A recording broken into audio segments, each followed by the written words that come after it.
जलालहु ओ मुझा करीम रब अज भूरल शाह शहीद सरदार जे मज़ार ते साईं तारिक छड़ो साईं बाबा महबूब जी सलवात पढ़ाई ओ रब मिठे मोहम्मद मुस्तफा जो वास्तो थी महबूब जे सलवात जो वास्तो थी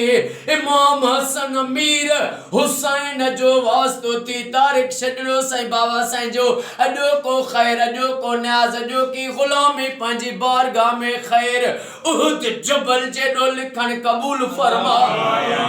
अल्लाह नबी सरदार जे ऐ मोहम्मद जी आल जे सदके शहीद भूरल शाह बुखारी जे सदके तारिक साईं जी नौकरी बहाल थे मौला अजिया दुआ कबूल फरमा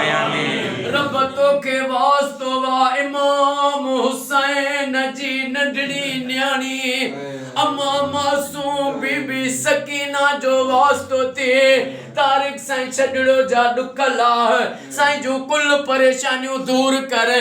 तारिक साईं जी नौकरी मौजज़े सां बहाल थी वने अडिया दुआ कबूल कर बेड़ो तार अज जे जे लाए तारिक साईं दुआ जे लाए सोचन था उन्हन सबनी जा भी बच्चा घर आबाद फरमा आमीन साईं वहीद छड़ो साईं के वहीद साहब जे बचड़न के आबाद फरमा आमीन ओ मौला साईं जेके भी मौला अज साईं भूरल शाह जे रोजे में आया वसा सबनी जो बेड़ो तार आमीन ओ मौला साईं गुलाम मोहम्मद सियाल साईं जा साईं गुलजार अली फुलपोटरो साईं जा बच्चा घर आबाद फरमा आमीन हे साईं जे को मरी साहब आयो है न मरी साईं जा बच्चा घर क़यामत ताईं आबाद फरमा आमीन रब जेके भी जुमला जेके भी अज बुखारी बादशाह ते आया हूं साईं करी बख्श साईं जेके दरगाह जा फकीर इन्हनि जा क़यामत ताईं वेड़ा ही वसंदा रहन इन्हनि जा क़यामत ताईं बेड़ा पार फरमा आमीन ओ मौला मां दिल जो गुजरियों गालियों मिठा तोखे न चवां त भला कंहिंखे चवां रब तारिक साईं जे ऐं मुंहिंजे दिल जो जाज़ तमन्नाऊं सभई पूरी फरमा आमीन साईं अली नवाज लाशारी साईं जो परेशानियों दूर फरमा आमीन साईं हालानी साईं को हालानी मोया साईं रेस निसार बलोच साईं के निसार बलोच साईं जे बचड़न के क़यामत ताईं आबाद फरमा आमीन साईं नसीर जुमानी साईं के साईं वसीम जुमानी साईं के साईं जे सबनी घर वारन के इमाम सज्जाद जे सदके सेहत दे वडी हयाती अता फरमा आमीन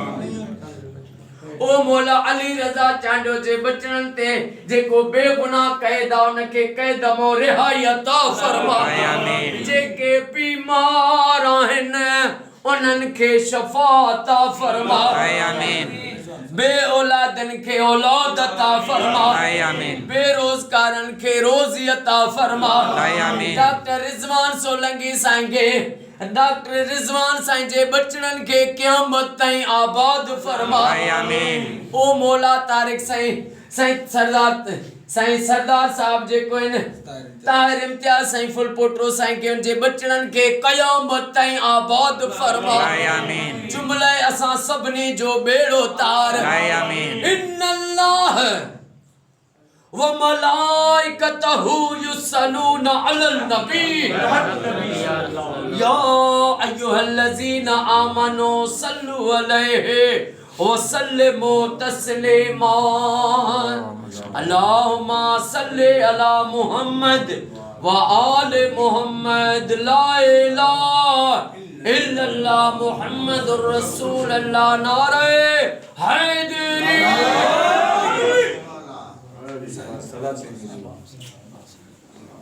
हेलो बाबा हेलो बाहर हेलो